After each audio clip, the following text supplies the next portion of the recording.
살아계신 하나님의 말씀은 시편 50편 22절에서 23절 말씀이며 구약 838페이지입니다. 하나님을 잊어버린 너희여, 이제 이를 생각하라. 그렇지 아니하면 내가 너희를 찢으리니 건질 자 없으리라.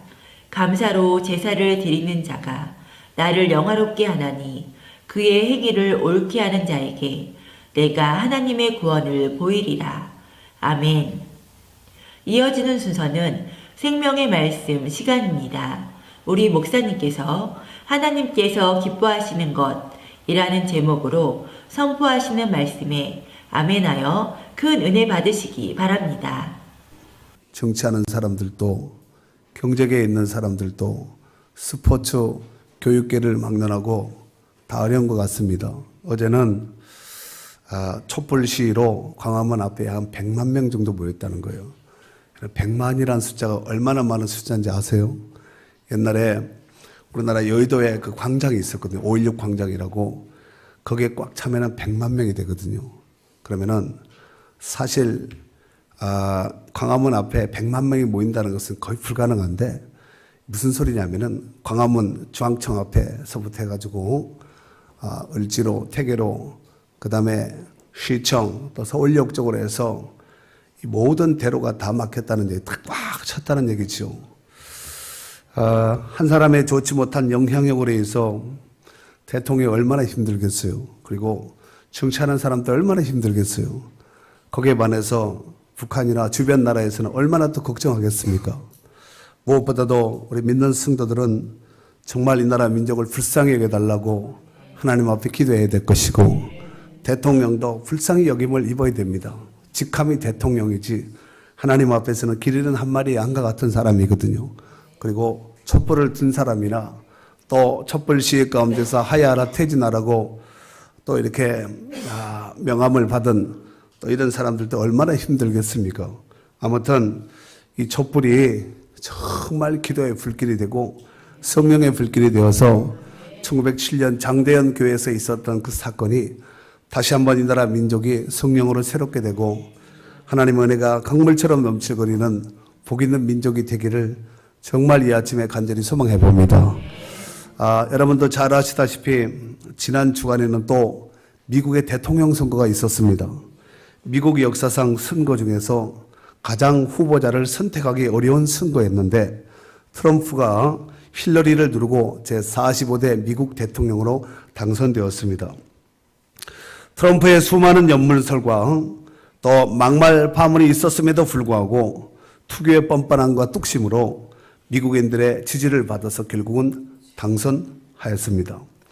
그는 공약사항에도 이미 명시하였듯이 오직 미국 우선 정책을 펼치겠다, 이런 슬로건을 걸면서 나는 이제부터 미국을 위대한 미국으로 만들겠다, 위대한 미국으로 건설하겠노라, 이러면서 야심찬 포부를 밝히며 또 자신의 생각을, 자신의 입지를 밝혔습니다.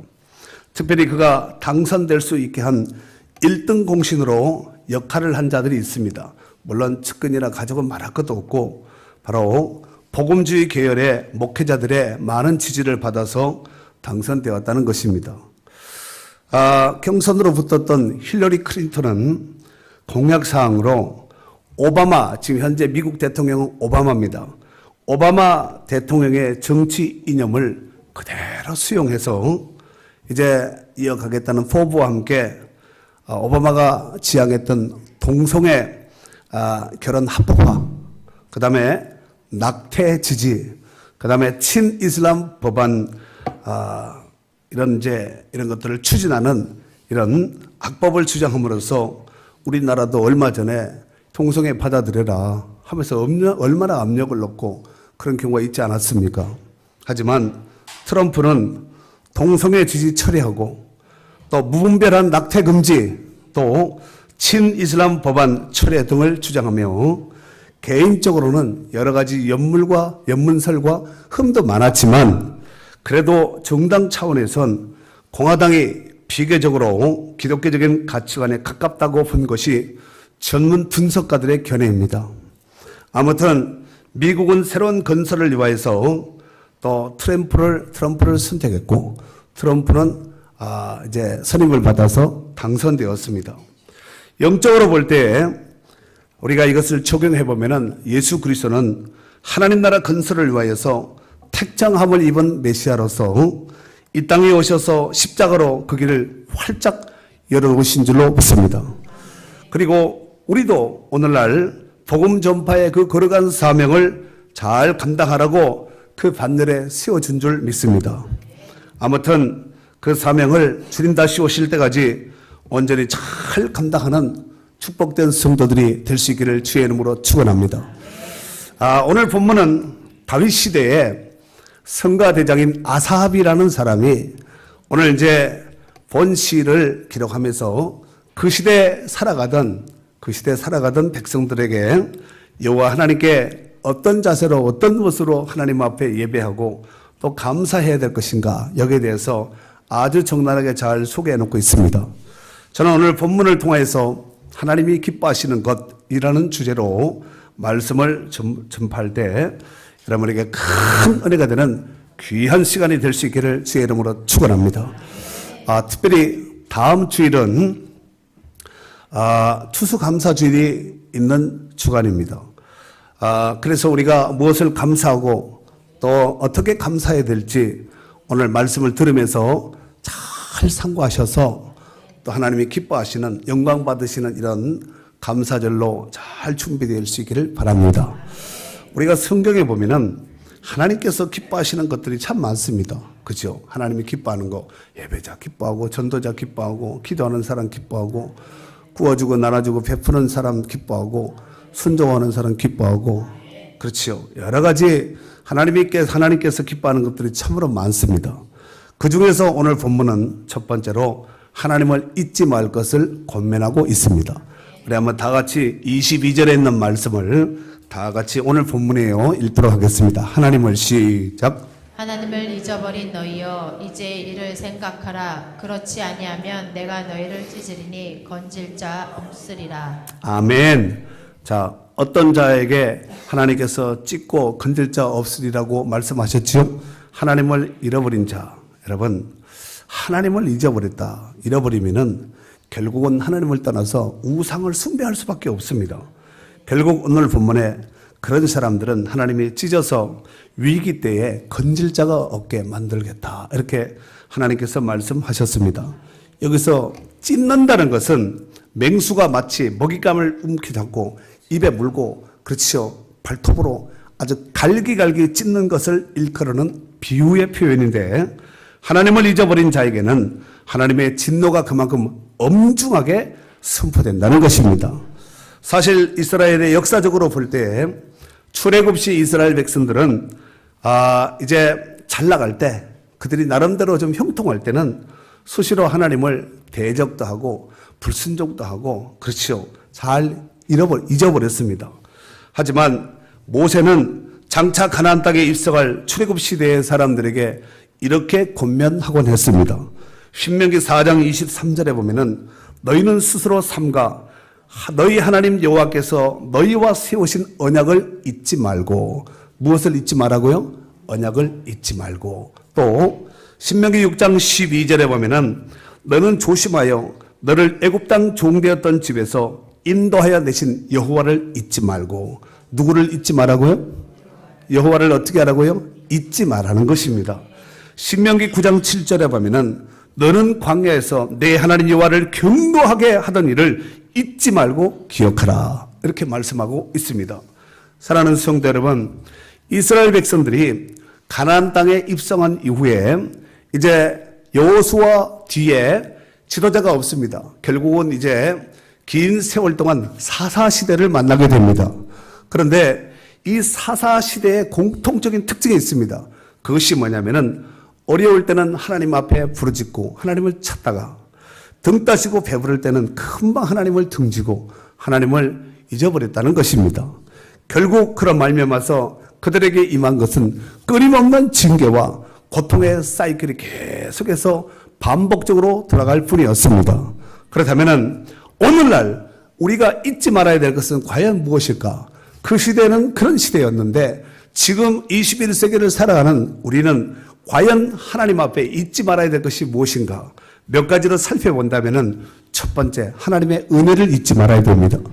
무엇을 잊지 말라고요? 하나님의 은혜를 잊지 말아야 됩니다. 왜 그러냐면은 로마서 8장 32절에 보면은 자기 아들을 아끼지 아니하시고 우리 모든 사람을 위하여 내주시니까 어찌 그 아들과 함께 모든 것을 우리에게 주시지 아니하겠느냐. 하나님이 줄 수 있는 최고의 사랑은 아들을 주었다는 거예요. 아들을 통한 죄에 빠진, 세속에 빠진 하나님을 떠난 사람들을 건지게 한 방편이었다는 것입니다. 그래서 하나님을 잊지 말아야 될 줄로 믿습니다. 두 번째로는 예수 그리스도의 은혜를 잊지 말아야 됩니다. 베드로전서 1장 18절 이하에 보면은 너희가 알거니와 너희 조상이 물려진 헛된 행실에서 대속함을 받은 것은 은이나 금같이 없어질 것으로 된 것이 아니요 오직 흠없고 점없는 어린 양 같은 그리스도의 보배는 피로 된 것이니라. 예수님의 보혈로 우리가 죄사함을 받고 예수님의 보혈로 우리가 씻음을 받고 하나님의 거룩한 자녀가 된 줄로 믿습니다. 세 번째로는 성령의 은혜를 잊지 말아야 됩니다. 에베소서 4장 30절에 보면은 하나님의 성령을 근심하게 하지 말라. 하나님의 성령을 어떻게 하라고요? 근심하게 하지 말라. 왜요? 그 안에서 너희가 구원의 날까지 인치심을 받았느니라 그랬습니다. 그날까지 온전한 구원을 이루기까지 하나님 나라에 온전히 입성하기까지 하나님께서 우리를 다 인을 쳤다는 거예요. 하나님의 자녀로 구원받은 후사로 인을 쳐서 바로 성령께서 우리 가운데 함께하고 계시는 줄로 믿습니다.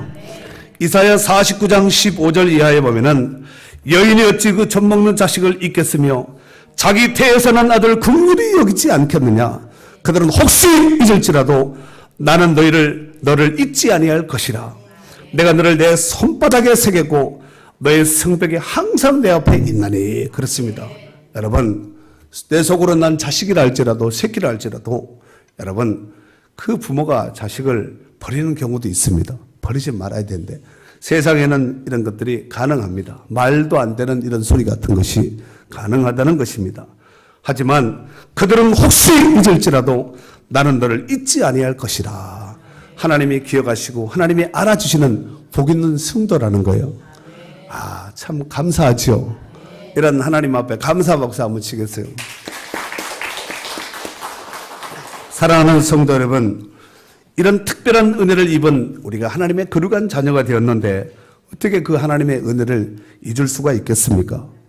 우리가 오늘 본문에 담겨져 있는 말씀은 시편 50편에 있는 말씀인데 그 앞에 49편에 보면은 49편 가운데 12절과 20절에 있는 말씀을 같이 한번 읽도록 하겠습니다. 49편 12절 20절에 있는 말씀을 같이 읽도록 하겠습니다. 읽습니다. 시작. 사람은 존귀하나 장구하지 못하며 멸망하는 짐승 같도다. 존귀하나 깨닫지 못하는 사람은 멸망하는 짐승 같도다. 그렇습니다. 여러분 12절과 20절에 공이 똑같은 말씀이 반복되어 있는데 그것이 뭐냐면은 하나님을 떠나버리고 또 하나님의 은혜를 닿지 못하는 사람은 멸망하는 짐승 같다는 거예요. 여러분 이런 삶을 살면 안 되잖아요. 최소한 우리가 하나님의 형상을 닮아서 지음을 받은 하나님의 거룩한 자녀라면은 정말 하나님의 은혜를 감사하고 그 은혜 속에 모든 것 가운데 베풀어진 은혜를 통하여서 하나님께 영광 돌릴 수 있는 복 있는 성도들이 되어야 될 줄로 믿습니다.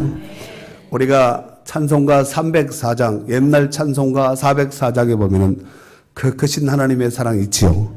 그거 1절만 안 보고 찬양할 수 있겠어요? 가능하겠습니까?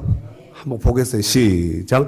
그 크신 하나님의 사랑 말로 다 형용 못하네.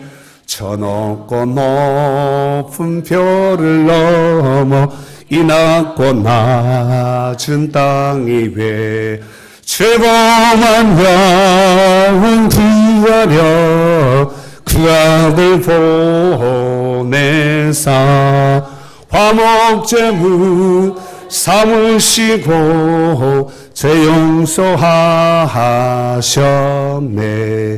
하나님 크신 사랑이신 충량다 모하네. 영원히 변치 않는 사랑 성도여 찬양하세. 그래요. 우리가 하나님의 은혜를 생각하면은 하늘을 두루마리 삼고 바닷물을 먹물로 삼아서 쓴다 기록을 한다 할지라도 하나님의 그 크신 사랑을 은혜를 다 기록할 수 없다는 거예요. 우리가 그런 존재라는 것을 꿈에도 잊으면 안 됩니다. 두 번째로 오늘 본문 23절에 보면은 감사하는 자가 행위를 옳게 해야 된다는 것입니다. 그러니까 옳은 행위를 통해서 하나님 앞에 감사해야 된다는 거예요. 감사해도 하나님께서 그 행위를 보신다는 거죠. 그냥 재물만 물질만 갖다 띵 바치고 끝난 것인가, 아니면은 정말 이 재물을 드리는 자를 일컬어서 헌제자라고 말을 합니다. 헌제자. 그런데 재물만 바치는 것이 아니라 재물 이상의 마음을 드리고 하나님을 사랑하는 그런 마음으로 드렸는가, 아니면은 그냥 있는 재물 몇 마리 잡아서 또 내지는 몇 푼 하나님 앞에 용돈 주듯이 이렇게 띵한 것인가, 이것을 하나님이 보신다는 거예요. 우리 한번 23절 말씀, 오늘 본문이에요. 23절 읽도록 하겠습니다. 시작. 감사로 제사를 드리는 자가 나를 영화롭게 하나니 그의 행위를 옳게 하는 자에게 내가 하나님의 구원을 보이리라. 아멘. 그러니까 감사로 하나님 앞에 제사를 드린 자가 나를 영화롭게 한다는 거예요. 나를 영화롭게 한다는 이 말이 뭐냐면은 하나님이 영광을 받으신다는 거예요. 그런 재물, 그런 제사, 그런 헌제자의 마음의 것을 하나님이 받는다는 것입니다. 오늘 이 예배가 바로 그러한 예배가 되었으면 좋겠습니다. 이 부분을 아주 예화로 비유로 잘 소개한 것이 이제 가인의 제사와 또 아벨의 제사라고 볼 수가 있는데, 창세기 4장 3절 이하에 보면은 세월이 지난 후에 뭐가 지났어요? 세월이 쭉 지나간 거죠. 가인은 땅의 소산으로 제물을 삼아 여호와께 드렸고, 아벨은 자기도 양의 첫 새끼와 그 기름으로 드렸더니 여호와께서 아벨과 그의 제물은 받으셨으나 가인과 그의 제물은 받지 아니하신지라. 그러니까 똑같은 자리에서 하나님 앞에 제사를 드려도 받는 제사가 있고 안 받는 제사가 있다는 것입니다. 욥기 41장 11절에 보면은 온 천하에 있는 것이 다 내 것이라 그랬어요. 하나님 말씀하신 거예요. 온 천하에 있는 것 모든 것이 다 하나님의 것입니다. 여러분이 생각할 때 세상에 내 것이라고 말할 수 있는 것이 어디 있습니까? 다 하나님의 것이에요. 그러므로 우리가 하나님 앞에 제물을 드리든 또 지금 이제 신약 시대 때는 헌금을 드리고 헌신을 드리고 이렇게 하지 않겠습니까? 그런데 원래부터 있던 내 것을 가지고 내가 하나님을 섬긴다 이렇게 생각하면 안 됩니다. 왜 그러냐면은 온 천하에 있는 것이 다 하나님의 것이라니까요. 그래서 하나님께서 내게 주신 것을 가지고 내가 하나님 앞에 감사하는 마음으로 드렸다. 이 청지기 정신, 청지기적인 이 사고방식이 굉장히 중요합니다. 그런 방식, 그런 마음으로 하나님을 잘 섬겨야 될 줄로 믿습니다. 일반적으로 감사의 관점으로 볼 때 세 가지 종류의 사람이 있는 것 같습니다. 첫째, 있음에도 불구하고 감사할 줄 모르는 인색한 사람이 있습니다. 뭐함에도 있음에도 불구하고 하나님 앞에 감사할 줄 모르는 인색한 사람이 있다는 것입니다. 사실 우리 주변에 보면 얼마든지 찾을 수가 있습니다. 이런 사람들은 늘 원망하고 불평합니다. 여러분, 원망하고 불평하는 것은 절대로 그런 사람은 가까이 하면 안 됩니다. 어떤 사람이라 할지라도 가족이라면 경계시켜야 됩니다. 가족이라면. 어떤 상황이라 할지라도 감사하고 찬양해야 되지 않겠습니까? 오죽하면은 어떤 사람은 에이 감사 뭐 이런 감사도 하시더구먼요. 에이 하고 원망불평 하고 싶은데 에이 감사하면서 그렇게 감사하시는 분도 계시더구먼요. 두 번째, 있음으로 감사하는 사람이 있습니다. 여러분, 이런 감사는 웬만한 신앙이면 다 할 수 있습니다. 하지만 이런 사람은 감사의 조건이 떨어지고 사라지면 곧 감사하지 않는 사람입니다. 세 번째, 그리 아니하실지라도 감사하는 사람입니다. 하나님이 기뻐하시는 또 온전하고 성숙한 감사를 표명하는 사람이라고 볼 수 있겠습니다. 여러분은 있음에도 불구하고 감사하지 않는 사람, 또 있음으로 감사하는 사람, 또 세 번째로 그리 아니하실지라도 감사하는 사람, 이 세 부류의 사람이 있는데 여러분은 1번, 2번, 3번 중에서 어떤 사람인 것 같습니다. 물론 말을 안 하셔도 됩니다. 입장 곤란할 수 있으니까. 아멘. 또한 영어 단어 중에서 우리가 감사, 사랑, 존경 이 모든 것은 같은 어원을 가지고 있다는 것입니다. 이 모두가 저절로 찾아오는 것이 아니라 결단과 선택 그리고 노력해야 찾아오는 열매들이라는 것입니다. 신약 성경에서 감사하다는 단어를 유카리스테오라는 이런 단어를 씁니다. 뭐라고요? 유카리스테오라는 단어가 감사하다 이런 뜻인데 유라는 것은 이게 이제 유카리스테오가 합성어예요. 유와 카르의 합성어인데 유라는 것은 매우 적절하게 잘 이런 뜻을 가지고 있고 또 카르라는 것은 기쁨의 감정을 잘 표현하는 거. 내가 가지고 있는 이 기쁨도 잘 표현해야 됩니다. 어떤 사람은 좋은데도 막 참고 안 좋은 척하고 뭐 이런 사람이 있거든요. 그런 사람이 있을까요? 없을까요? 근데 안 좋으면서도 막 좋은 척하고 이렇게 할 수 있거든요. 그러니까 정리하면은 유카리스테오라는 것은 마음속 깊은 곳에서 터져나오는 환희의 기쁨을 표현하는 것이 바로 유카리스테오입니다. 그냥 하기 싫은데 하는 거 말고 어쩔 수 없이 하는 거 말고 정말 내 심령에 막 이거 안 하면은 막 잠을 못 자고 일이 손에 안 잡히고 아무것도 못 할 것 같은 이런 거 경험해 보셨어요? 아, 몇 명 안 되네. 이쪽은 주로 뭐 거의 막 점잖게 계시는데 이쪽에는 없나요? 아, 있어요? 네. 여러분, 한문에 보면은 한문에서 이제 감사를 쓸 때 그 감자가 어떻게 쓰냐면은 이렇게 해서 다할 함자입니다. 다하다. 그 다음에 그 밑에다가 마음 심자를 쓰는 거예요. 마음을 다해서 말씀 원변에 솔사자를 쓰거든요. 솔사자를 쓰는데 마음을 다해서 말을 행위를 하나님 앞에 쏜다는 거예요. 어디 가서 뭐 쏜다 그러죠, 여러분. 나 오늘 점심 쏠게, 커피 쏠게 그러는데 사자가 솔사자입니다. 그런데 우리가 이제 이것을 여러분이 조금 알아듣기 쉽도록 이렇게 적용을 해서 말씀을 드리면은 양궁 선수들이 관역을 향해서 이제 궁수가 활시를 매기고 이제 활을 땡기죠. 그런데 대충 쏘면은 10점 맞을 수 있겠어요, 없겠어요? 대충 쏘면 대충 맞고, 수많은 훈련과 또 갈고 닦아서 결국은 10점 만점에 10점이 나오는 거거든요. 그 10점 만점에 10점이 나오면은 이 궁수들은 기분이 좋을까요? 성질 날까요? 좋겠지요. 보는 사람도 야, 역시 막 하면서 막 이렇게 박수 쳐주고 그러지 않겠습니까? 그런데 양궁 선수들이 활에 시를 매겨서 이렇게 쏘듯이 숨도 안 쉬고 딱 활을 날리는 그 순간에 숨을 딱 멈춰요. 그리고 탁 이렇게 쏘는 거거든요. 안 써봐서 잘 모르시죠? 네.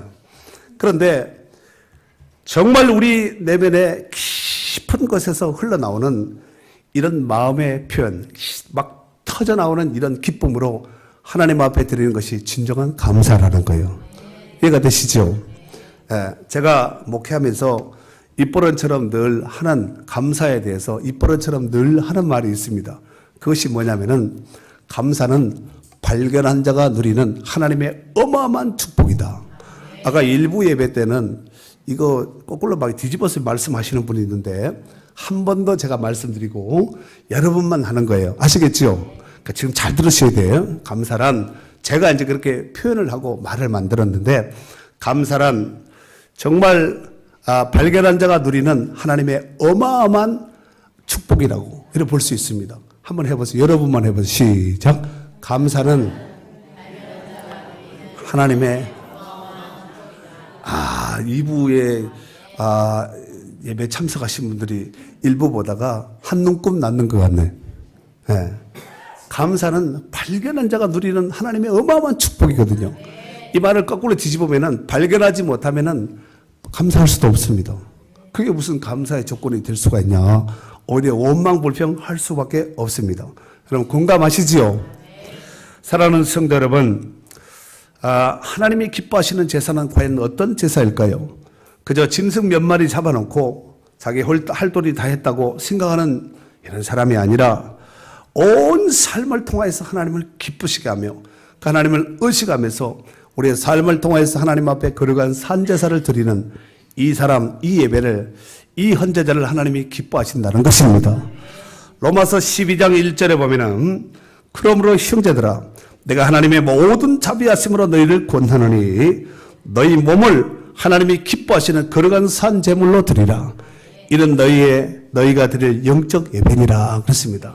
우리 몸을, 우리의 삶을 하나님 앞에 온전히 드리는 것이 바로 하나님 앞에 거룩한 산 제물로 드리는 것이라고 말씀하고 있습니다.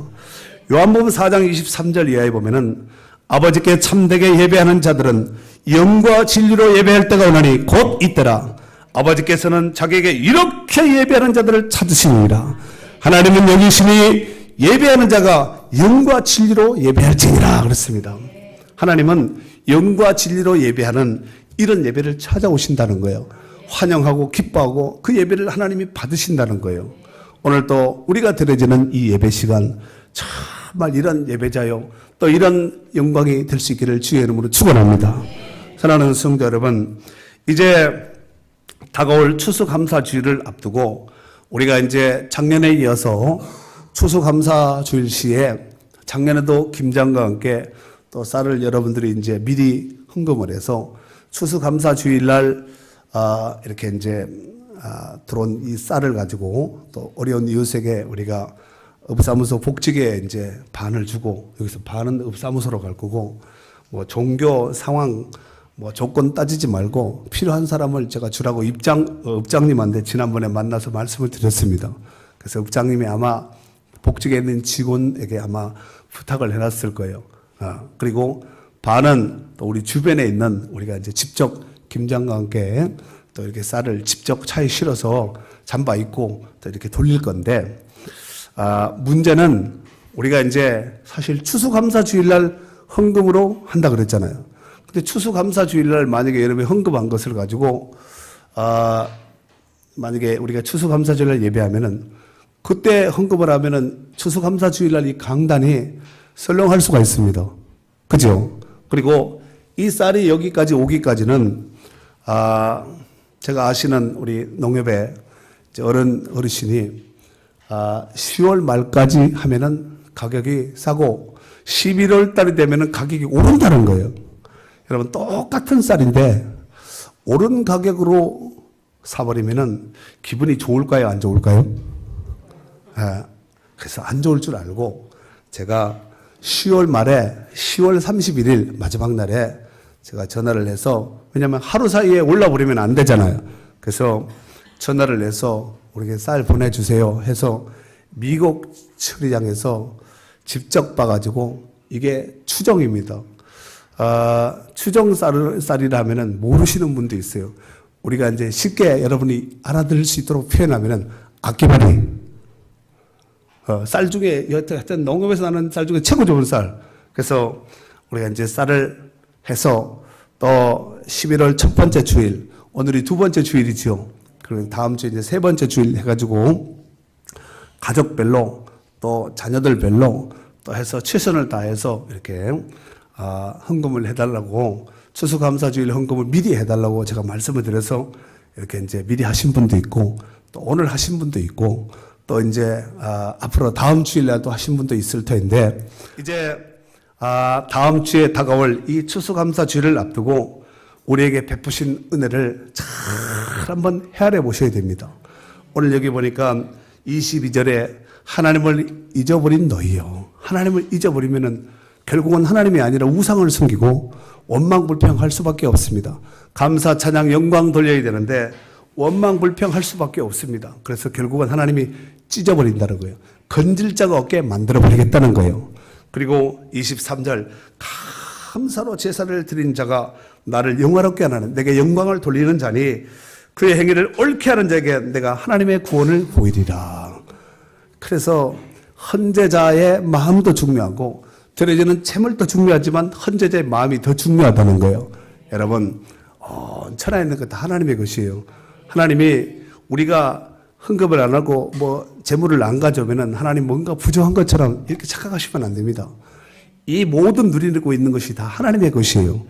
우리는 하나님의 것을 렌탈해서 지금 일부 또 생명이 있는 육신의 생명이 있는 그 기간 동안 하나님의 것을 누리고 있는 것이지 원래부터 나는 쌀 100포 메고 왔다. 돈주머니 카드 들고 왔다. 이래 태어난 사람은 없습니다.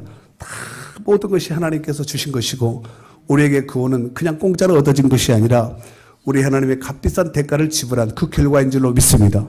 그리고 이 모든 은택을 돌이켜 생각하면은 우리가 어떻게 원망불평할 수 있고 할 수 있겠냐 이거죠. 하여튼 감사하고 찬양해서 오늘도 다가올 이 추수감사절을 앞둔 시점에서 감사하고 찬양함으로 또 최선을 다한 최고의 감사로 하나님을 기쁘시게 하며 영광 돌릴 수 있는 축복된 성도들이 될 수 있기를 주의 이름으로 축원합니다.